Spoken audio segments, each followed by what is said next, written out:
oras natin ngayon, alas 3:08 na ng umaga. So umaga ako ngayon mga boss, mga suki. Biyaheng Quezon Province ako ngayon.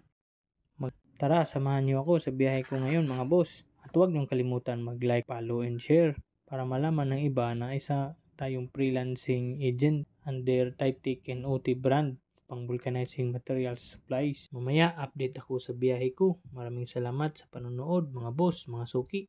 Nandito na ako sa San Pedro, Laguna mga boss. Nagpalit ako ng battery at nagsuot ng isa pang jacket. Napakalamig sa biyahe ngayon. Madaling araw pa kasi. SM Calamba na ako mga boss. Bali dito ako kabila daan. Pwede namang daanan doon sa kabila.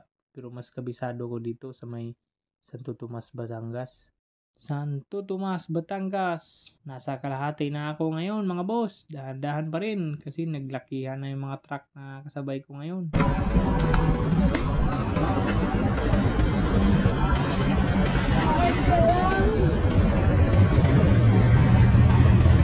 Relax lang po, relax lang.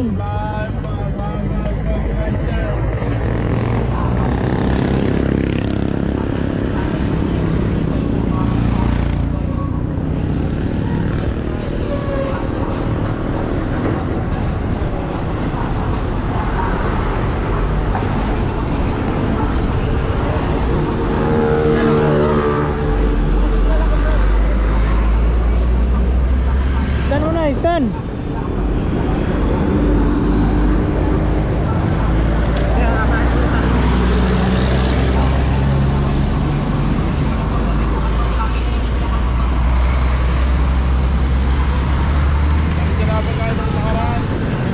Ano nangyari? Tulas?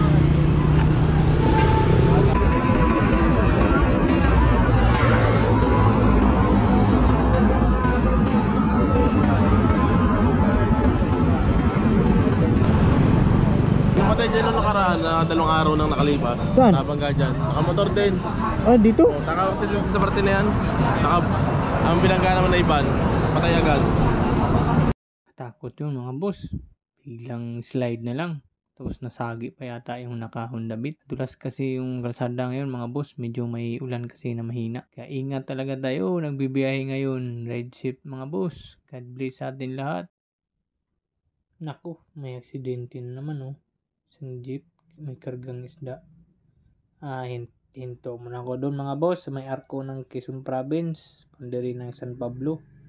Doon muna ako magpahinga, relax muna ako doon, magmuni-muni muna ako mga boss.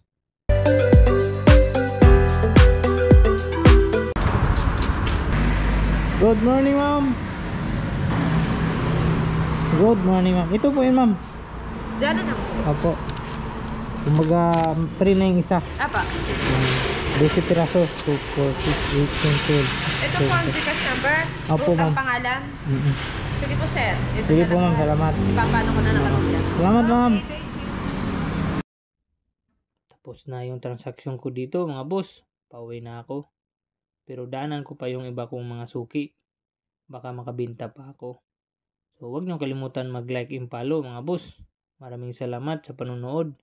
So gawan ko na lang ng part 2 pauwi mga boss. Biyaheng Quezon Province. Maraming salamat. God bless.